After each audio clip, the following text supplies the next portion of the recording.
Yeah, I find it really beneficial to ask this question because if someone was in the exact same position that you were, meaning they've just taken over a team, new to management, what advice would you give them? Wow. It's interesting. Before I took the position, I remember calling my dad because he had worked, many years, but he was also a team leader at the company that he worked in. And so I asked him, so my advice to other people is like, get advice to people who've done it, who've been there, done that. And one of the things he told me several things, but one of the things that really stuck out for me that my dad shared, he said, take care of your team.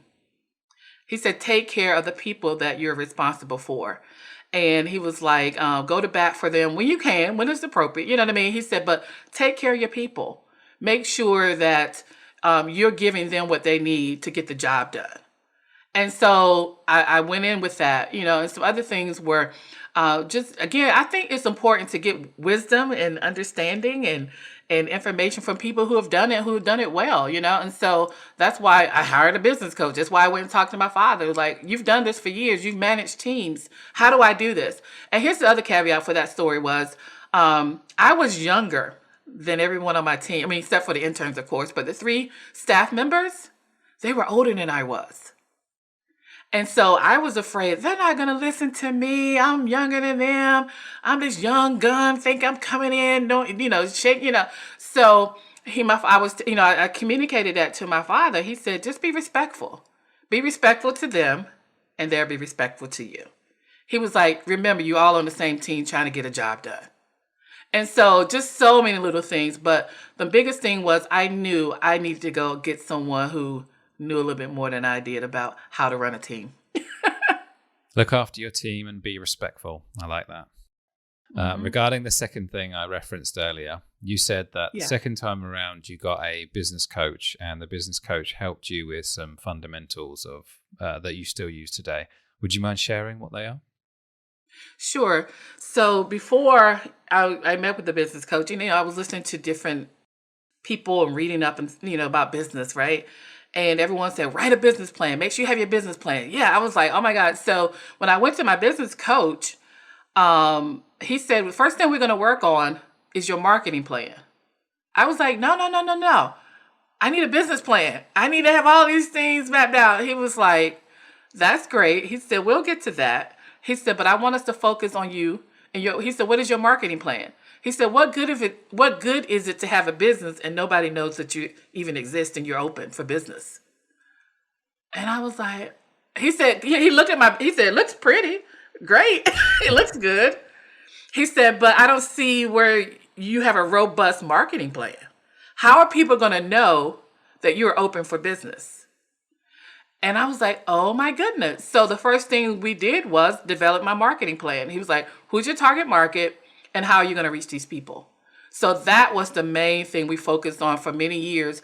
And I could even say to this day, some of the things that we put in place in my marketing plan, I am still getting the residuals from those things. I spent put a lot of energy in the beginning with the marketing plan, but years later, I am still getting calls and references. I get business still to this day based on some things that I did many moons ago with him in terms of marketing.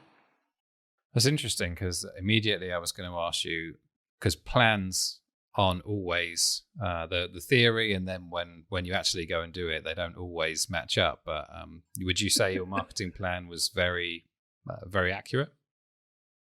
It was accurate in the sense of he told me to make sure that I understood who my target market was. You know what I mean? And really worked on getting in front of those people. So in my mind, this is what I was thinking, like, oh, I'm a speech therapist. I need to let other speech therapists know I'm in business and I need to join these groups and these associations. And he was like, but the people you are going to serve aren't there. He was like, they're not there. Who's your market? I was like, at that point, I was, primarily working with children. And he said, well, children have parents, hopefully. He was like, what about parent groups? What about daycare facilities? What about schools that have children? You need to get in front of those people to let them know that you can help their children. And lo and behold, I did. I cold called like 20 different daycare facilities and asked them, let them know I was in business and that I could do free screenings for their kids in terms of speech and language. And they was like, well, of course. I probably got about 10 of those, right? And from those, I was able to identify some children who needed services. And I still do that from time to time. I have a partnership with a few facilities in the area where maybe once a year or once every other year, I'll come in and screen their children. And that was something I did years ago, but I still get business from just doing that one particular strategy. It's great advice because it reminds me a little bit of sometimes the social conversation I have. So kind of like where your customers are, and people, should we say, put a lot of effort into a platform where none of their customers are, which is kind of like what you mentioned.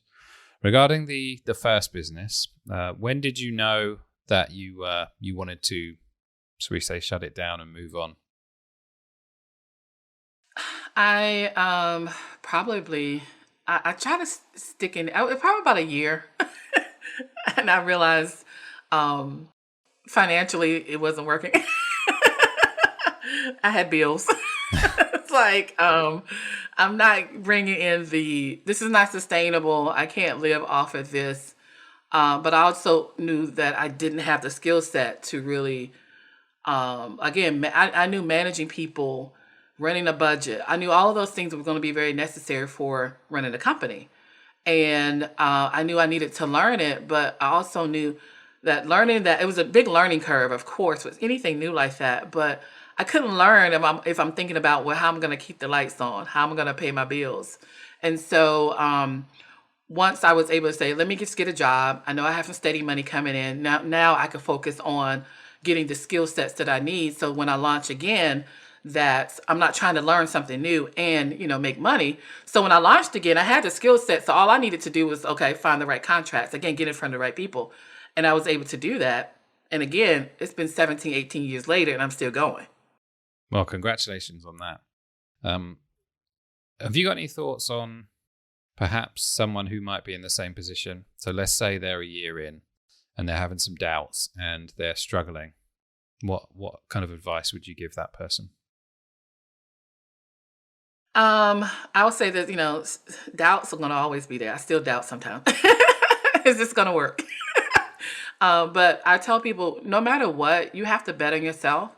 You just have to be fully aware of your capacity and what you as a person can handle, right? I knew that, I can handle, I remember I was like, I can handle eating, tuna fish for all week. I can handle that because I knew I needed to reserve my money to maybe so I can do things I need to do business wise. So I just say you have to be aware of what your capacity is and what you can handle. Some people can handle like, hey, I can move back home with my parents and do this thing. Okay. Well, some people like, I can't handle that. I need a job. I need to make my own money. I need to make sure I can take care of myself. So I just think self-awareness and understanding your capacity is important for how you move forward. So my answer is not one thing to fit everybody. I can't say that, but I believe the answer is you have to be aware of what you can handle and what you can manage. And just manage your self-doubt as much as you can. As I launch new things now, I still wonder like, oh, is it going to work? Can I do it? But I know enough to say, I always tell myself, I'm going to bet on me. I'm going to give me a shot. I always say, if it doesn't work, I can always go get a job.